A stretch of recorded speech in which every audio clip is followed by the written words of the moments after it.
Welcome back to another FPL team selection, this time out of Gameweek 32, and I'm recording the best wildcard team in bulk. So these videos and podcasts are recorded on Wednesday. A lot could change, but I'll keep you posted in the comment section and also in future videos and live streams. The aim is to do a deadline stream on Saturday from 9 a.m. UK time all the way until the deadline. I'll keep you updated. Of course, I'm still on holiday until next week, but I'm trying to get the main content out for FPL and UCL Fantasy. And of course, we've got the quarterfinal stage and match day 9 fast approaching for that fantasy format as well. If you end up enjoying this video, smash the like button and subscribe if you're new. Let's get this video to 200 likes. And we're very close towards 23k subscribers. Let's try to hit that by the end of next week. And also be sure to follow me on my other social media platforms, Reddit, Twitter and Instagram, DylanRCM, also on Patreon, patreon.com/DylanRCM, and also become a channel member by clicking the join button. There's also links to Drafthound, the FPL League, FPL Challenge League,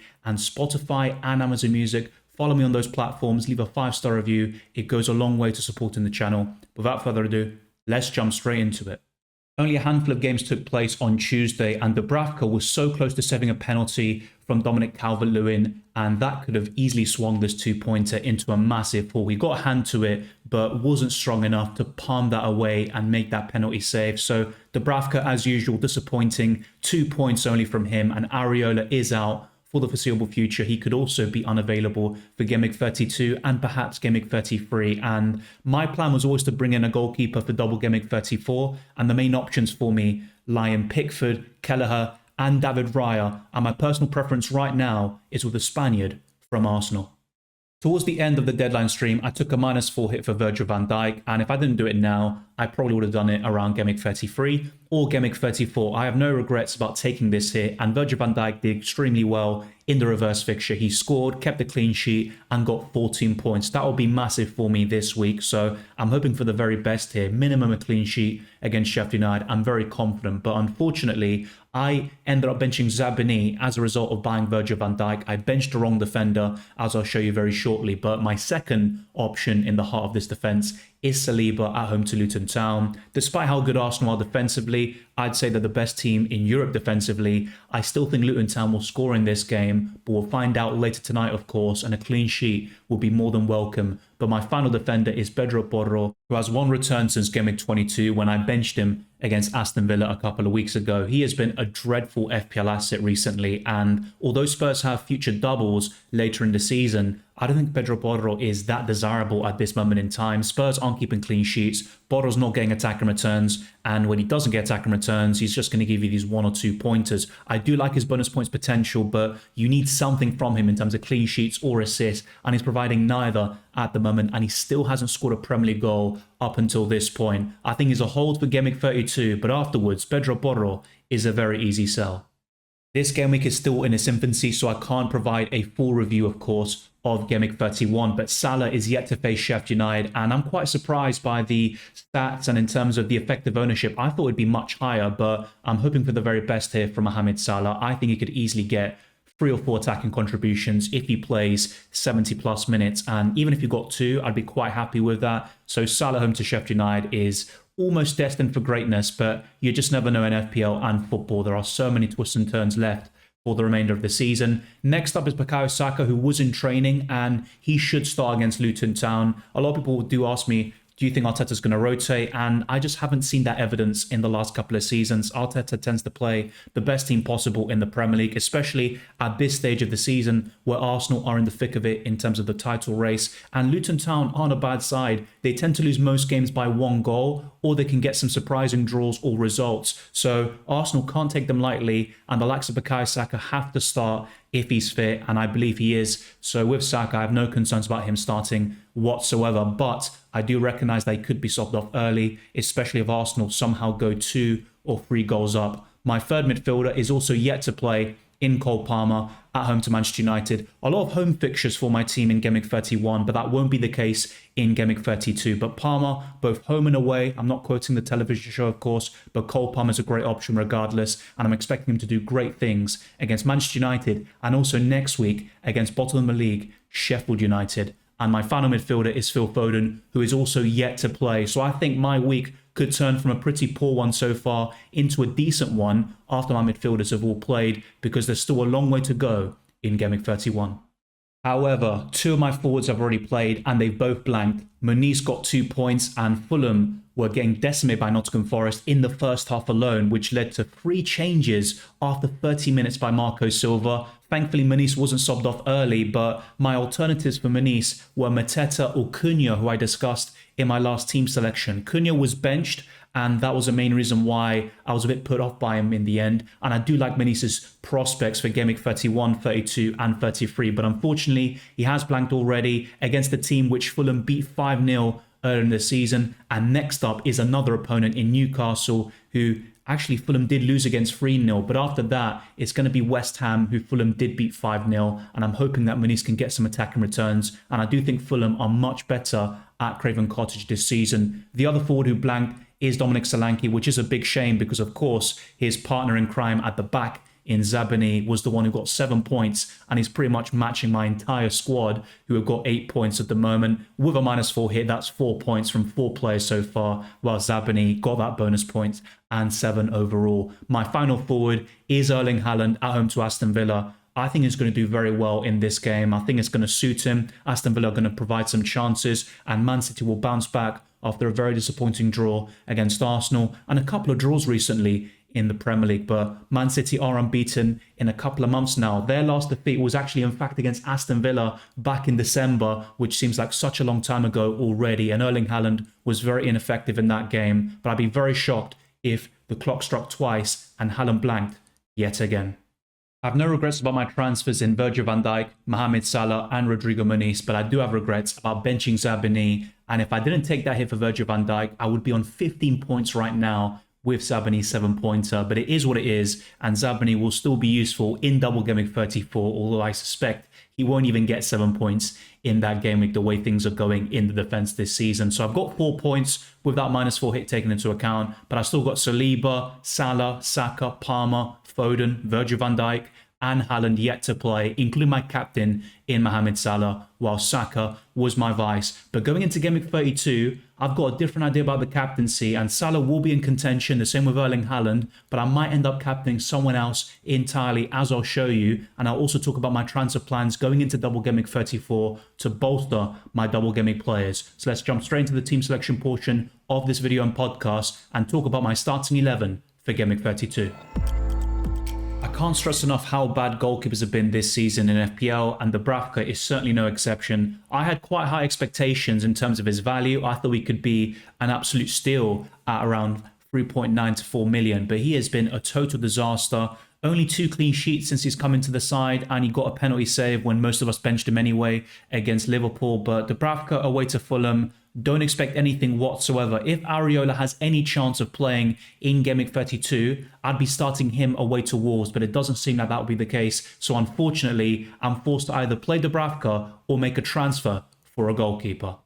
My defence is in a stronger position after buying Van Dijk, but he's facing Man United away in Game Week 32. I do rate his prospects against Sheffield United, Crystal Palace at home, and of course for the double in Game Week 34. But in terms of clean sheets, I don't expect many in Game Week 32, especially in terms of my defensive line. And that's no exception for William Saliba, who does face Brighton away, and Arsenal's record against the Seagulls isn't particularly great. It's quite balanced and a very difficult game to call. Sometimes Arsenal win at the Amex, sometimes Brighton win at the Emirates, but in the last 3 meetings, Brighton did win 3-0 at the Emirates, but the other 2 games included a 2-0 win for Arsenal this season at home, and they also beat Brighton 4-2 in the last meeting at the Amex Stadium last season. And in terms of this game, I'm still not too confident about a clean sheet, but amongst all of my defensive line, I would argue that Saliba has the best chance of a clean sheet. And finally, hopefully this is the last time I mention his name this season, Pedro Porro at home to Nottingham Forest. It's about time he delivered something, because he has been absolutely woeful since Game Week 22, and the only time he returned was when he was on my bench against Aston Villa with that customary 7 points, which has been quite frustrating in recent weeks for me. Border, of course, a couple of weeks ago, Saliba in Game Week 30, and now Zabani already in Game Week 31. So I'm hoping I don't get too many bench points from my defenders for the rest of the season. Despite the lack of home games, I'm very confident in my midfield, and Mohamed Salah has a great record against Manchester United, especially at Old Trafford. I think he's broken a record of scoring in 5 consecutive games at that stadium, and he could easily make it 6 in a row after Game Week 32, and he's definitely a firm contender for the captaincy. And you could still say this about Bukayo Saka away to Brighton, but I'm less keen on Saka as a captaincy choice compared to the likes of Salah, Haaland, and of course, the next one who's probably the best on paper this week, Cole Palmer away to Sheffield United. I have to say, I know it's maybe a bit of a spoiler alert already, but Palmer looks like the best one in terms of the quality of fixture. And as bad as Chelsea are, Palmer always finds a way to get a goal or assist, and he's a bonus points machine. He's on penalties, and Chelsea have been awarded the most penalties this season in the Premier League with 9. There's so much to like with Palmer. He's game-breaking value. If you don't have him already, what are you waiting for? Buy Cole Palmer. I know you don't want to be template and you want to go different when possible, but Palmer is one of those players you really want to cover regardless of his ownership. And the final midfielder is Foden away to Crystal Palace. I'm actually very confident about Foden against Palace and also against Luton Town in Game Week 33. He might be a sell for Game Week 34, but that's really the only game week I can see myself going without Foden. But that could be a problem because he has a great record against Brighton, who he faces in that double game week. And you could make a case for keeping Foden and selling Erling Haaland instead. This won't be the best front three you'll ever see, but Rodrigo Muniz is arguably the best forward for his price range. But you do have some alternatives in Chris Wood, Mateus Cunha, and Mateta. And a few of those, of course, double in Game Week 34, whilst Muniz will face Liverpool at home. But I do like his prospects against Newcastle at home and West Ham away. And he's a decent option for Game Week 35 as well. But the main reason why I bought Muniz is really to fund Mohamed Salah and also to give me that flexibility to buy Virgil van Dijk, which hasn't paid off so far, but I'm backing that transfer to definitely work out in the long term. My second forward is Dominic Solanke. I know he's very disappointing in Game Week 31, but over the course of the season, he has been very impressive and arguably the best budget forward or medium price forward in the game. And next up is Erling Haaland. A lot of debate, of course, over whether he's worth 14 million. And at this point, I think he's 14.5 million. But do not sell Erling Haaland when he's got Luton Town at home looming in the background. And I do understand that going without Haaland opens up the possibilities. You have so much budget to then go for Heung-min Son in the midfield as well. You can go for Isak and Darwin Nunez up front. And I'm not really too against that. But I just think if you're selling Haaland right now or in Game Week 33, that could be a major mistake. But there could be a case for selling him at some stage this season, but I would probably wait until Double Gameweek 34 before making such a transfer. I'm now going to show you the captaincy and my bench, and I still have some injury issues, despite using my free transfers and a -4 hit in Game Week 31.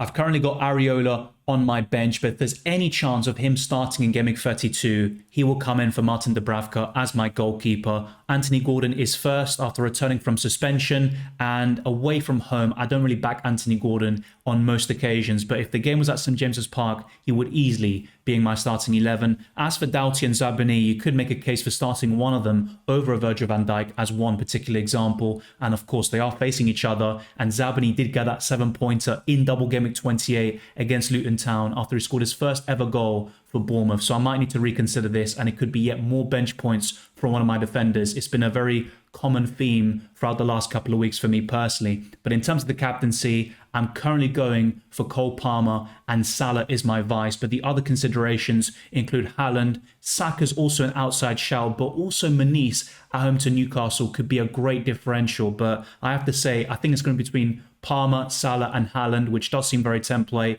and hopefully not many people do go for Palmer in the end. But I've currently got the armband on him, despite the fact that he's so cheap. I don't really care about that because he's been one of the best FPL options this season.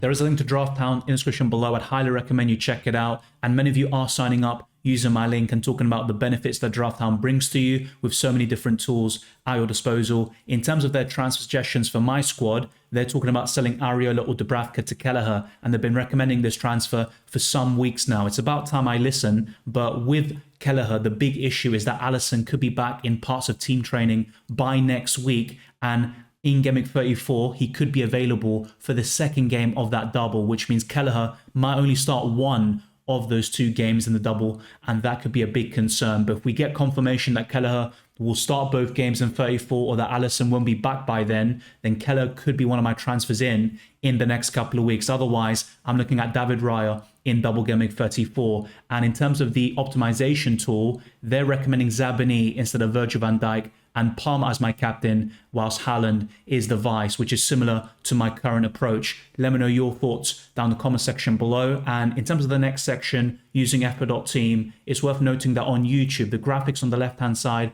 aren't fully updated since Game Week 31 is still early and it's in its infancy. So there's a lot of football yet to be played, and that's why the graphics aren't updated. But you'll find out how I did by the time Game Week 31 is done and when more content is produced for FPL in terms of the live streams and podcasts. I'm now going to head over to fpl.team and visualize Game Week 33 with the assumption that I roll the transfer in Game Week 32. I'm now showing you fpl.team, which is such a useful resource in terms of visualizing future game weeks. And assuming that Areola is fit by that stage, I would start him over Martin Dubravka and also buy 8 Nuri for Pedro Porro. Now, I could buy 8 Nuri for Doughty this week and start 8 Nuri, but my problem with that is that it could leave me a bit short from some of the future moves I want to make because I'd still have Pedro Porro and I'd sell Doughty, who is significantly cheaper. So that's why my current plan is to buy 8 Nuri in Game Week 33 and sell Pedro Porro instead, who would face Newcastle away, blank in Game Week 34, and then it's Arsenal at home in Game Week 35. And Spurs could double in Game Week 35, but it's more likely that they will in the following game week and have back-to-back doubles in 36 and 37. So this sneak preview of Game Week 33 shows you a lineup of Areola in goal, 8 Nuri, Van Dijk and Saliba as the back three, Foden, Palmer, Salah, Saka and Gordon as the midfield 5, with Haaland and Solanke up front, and my bench would include Dubravka, Muniz, Zabani and Alfie Doughty. And in terms of bench points, I think Muniz is the only one that could come back to bite me. The expected points is also very high for fpl.team standards. They tend to be a bit harsh, in my opinion, although maybe you shouldn't say that with my team and the way I've been performing this season. I would have 1.1 million in the bank, and the captaincy would be between Haaland and Salah. I wouldn't look anywhere else, despite Palmer and Foden looking very appealing as well. But Haaland for me, at home to Luton Town. He scored 5 goals against them around a month ago, so he would be the standout captaincy option, and his effective ownership is going to be ridiculous in Game Week 33. But that is my current plans for the team selection. Roll the transfer in Game Week 32 and potentially buy 8 Nuri in Game Week 33 for Pedro Porro. Let me know your thoughts down the comment section below, and thank you very much for watching this video and listening to this podcast. If you enjoyed it or found it useful, then be sure to smash the like button and subscribe for new. Let's get this video to the 200 likes, and we're very close towards 23k subscribers and beyond. You can also follow me on Twitter and Instagram, DylanRCM, and check all the other links in the description below for the Patreon, Championships Discord server, the FPL League, FPL Challenge League, Spotify and Amazon Music. Leave a 5-star review and check out those podcasts and follow me on those platforms as well. I wish you all the best of luck for Game Week 32, 31 and the rest of the season, and I'll see you next time.